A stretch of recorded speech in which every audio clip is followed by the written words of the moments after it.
People always say that the most dangerous thing you can give a person is a little bit of power and a clipboard, but I never really believed it until I bought the old Miller place, which was this sprawling, half-forgotten cider farm tucked into the rolling hills of the valley, just a few miles past the last manicured lawn of the suburbs.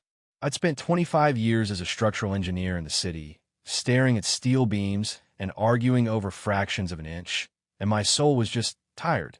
So I cashed out my 401k, ignored the warnings from my realtor, and bought 60 acres of crooked apple trees and a barn that looked like it was held together by nothing but prayer and silver-gray weathered oak. For the first month, it was heaven, just me and my dog, Cooper, and the smell of fermenting fruit and old dirt. And for the first time in my adult life, I wasn't oppos. Waking up to an alarm clock or a frantic email from a developer, but instead I was waking up to the sound of a red-tailed hawk circling the ridge and the soft, rhythmic thud of my own hammer as I started fixing the roof of the pressing shed. I thought I'd finally found my, forever quiet, a place where the only rules were dictated by the seasons and the rain, but I didn't end oppos. Realized that just over the hill, a monster was waking up, a monster wrapped in a beige blazer and driving a luxury SUV, and it was looking at my wild, beautiful mess of a farm like it was a stain on a perfect white carpet. The first sign of trouble wasn't an oppos. A roar. It was a whisper, or rather, a piece of high-quality, cream-colored cardstock tucked under the wiper of my rusted-out Ford F-150. It was a, friendly notice of jurisdictional review, from the Cedar Hollow Estates Homeowners Association, signed by a woman named Evelyn Vance. And when I read it, I actually laughed, thinking it was some kind of mistake because my property line ended exactly where the county road began, and Cedar Hollow was a gated community of cookie-cutter McMansions at least half a mile to the east. I tossed the card in the dashboard and went back to my trees, thinking that was the end of it, but 3 days later, a silver Volvo pulled into my gravel driveway with the kind of slow, entitled confidence that usually belongs to people who own a country club. Out stepped Evelyn Vance, looking like she'd just walked out of a high-end catalog, her eyes scanning my overgrown orchard with a mixture of pity and calculated disgust. And before I could even wipe the grease off my hands, she informed me that due to a, recent annexation of the environmental buffer zone, my farm was now officially part of the Cedar Hollow Association. She handed me a leather-bound binder of bylaws, told me my, unauthorized agricultural structures, meaning my 100-year-old barn, were in violation of Section 4B, and that I owed $3,000 in backdated, beautification dues, by the first of the month. I remember standing there, looking at her perfectly manicured nails and then at my own dirt-stained knuckles, and I just said, mon oppos, yun oppos. You got the wrong map, this is county land. Always has been, but she just smiled this chillingly thin smile, the kind that never reaches the eyes, and said, oh, Mr. Garrick, lines are such fluid things these days, Don Oppos. Do you think? It's better to be a neighbor than a defendant. That was the moment the war started, though I didn't in Oppos. Know it yet. And for the next few weeks, the quiet, I'd moved here for was replaced by a slow-motion siege. It started with the drones, these little buzzing mechanical insects that would hover over my porch while I was having my morning coffee, filming my, non-compliant, equipment and the way the weeds grew around the old stone well. Then came the mail, a literal avalanche of violation notices for things that didn't in oppos. To even make sense, like, unstructured landscaping, and, visual noise, and every time I try to call the county office, I get put on hold for an hour only to be told that Cedar Hollow had filed a, correction of record, and the matter was under internal review. I was being gaslit by a suburb, and when they finally cut my water off, claiming that my irrigation line was an, unauthorized draw on a shared community aquifer, I realized I was an oppos. Just dealing with a pushy neighbor, I was dealing with a professional predator who wanted my land for a golf course extension. I remember sitting in the dark that night, the house feeling cold and silent without the hum of the pump, looking at the distant, glowing streetlights of the estates, and I felt this old, forgotten spark of the engineer in me wake up, the part of me that understood how systems worked and, more importantly, how they broke. I reached out to an old contact from my city days, a woman named Sarah who specialized in quote, difficult, quote, land titles, and had a reputation for being a legal shark who preferred the taste of bureaucratic blood. We spent a week in the dusty basement of the state archives, and what we found was enough to make my hair stand on end. Evelyn Vance wasn't an Oppos. T just the HOA president. She was the sister-in-law of the deputy county surveyor, and for the last year they had been quietly in quote, adjusting in quote, the digital mapping system of the county, sliding the borders of Cedar Hollow like a slow-moving shadow over the surrounding farms. They were using a loophole in an old quote, green space initiative quote, to claim jurisdiction over private land, funneling state tax credits into a private account meant for quote, restoration quote, that was actually being used to pave over the very nature they claimed to be protecting. Sarah looked at me over a stack of forged permits and whispered, quote, they didn't in Oppos. T just move a fence, Elias. They stole the map, quote. And I knew then that I was an Oppos. T gonna fight them with a shotgun or a protest sign. I was gonna fight them with the one thing people like Evelyn Vance feared more than anything, a paper trail that led directly to a felony. But before we could file our response, Evelyn decided to play her final card, and it was a move so ugly it still makes my blood boil when I think about it.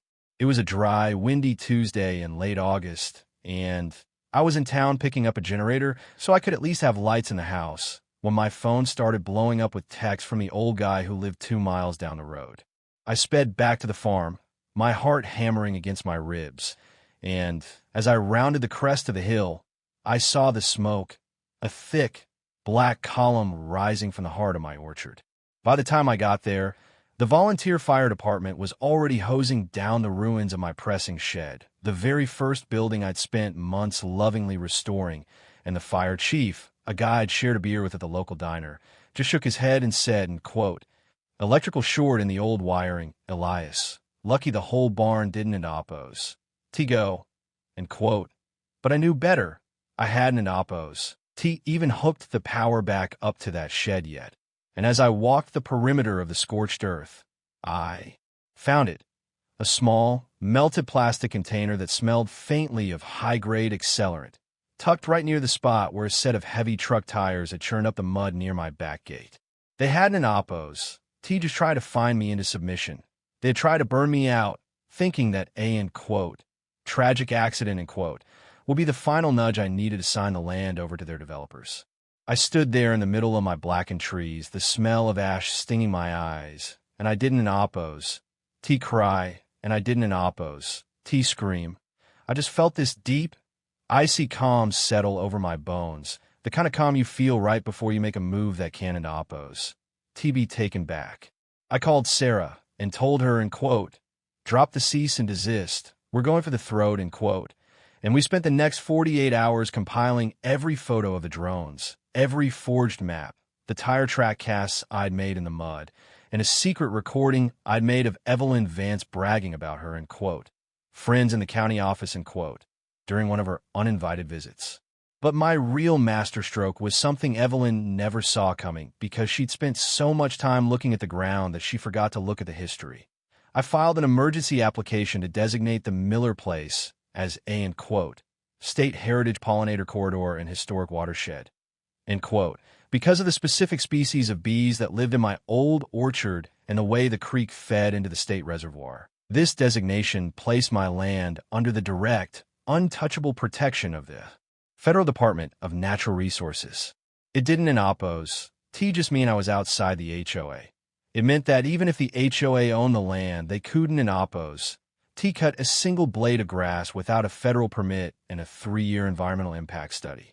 The day of the hearing was a spectacle I'll never forget, held in a cramped, wood-paneled county courtroom that was packed with Cedar Hollow residents who had been told I was quote, radical squatter quote, threatening their property values.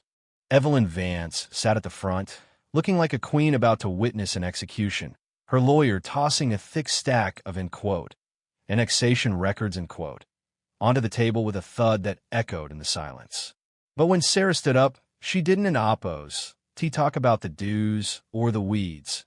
She started projecting images on the wall, the forged signatures of the deputy surveyor, The bank transfers from the Green Space Fund to a shell company owned by Evelyn's husband. And finally, the video of the silver Volvo idling near my back gate 20 minutes before the fire started.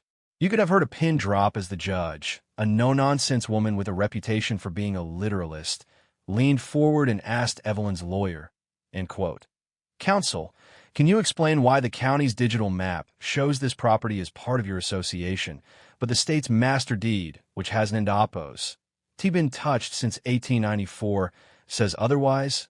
End quote. The lawyer started stuttering about, end quote, administrative errors, end quote, but the judge just slammed her gavel down and said, end quote, "This ISN indapos an error, it's a land grab, and I'm turning this entire file over to the district attorney," end quote. But the real icing on the cake, the moment that made the months of stress and the loss of my shed worth it, was when I stood up and handed a certified letter to Evelyn Vance in front of the entire room. I told her, end quote, "Evelyn, since my farm is now a federal heritage site, the runoff from your community's chemically treated lawns is officially considered a violation of the Clean Water Act, and as the designated caretaker of this corridor, I'll be filing a federal injunction to have Cedar Hollow's entire drainage system dug up and replaced at the association's expense." End quote. The color drained from her face so fast I thought she might actually faint, and the room erupted into chaos as her own.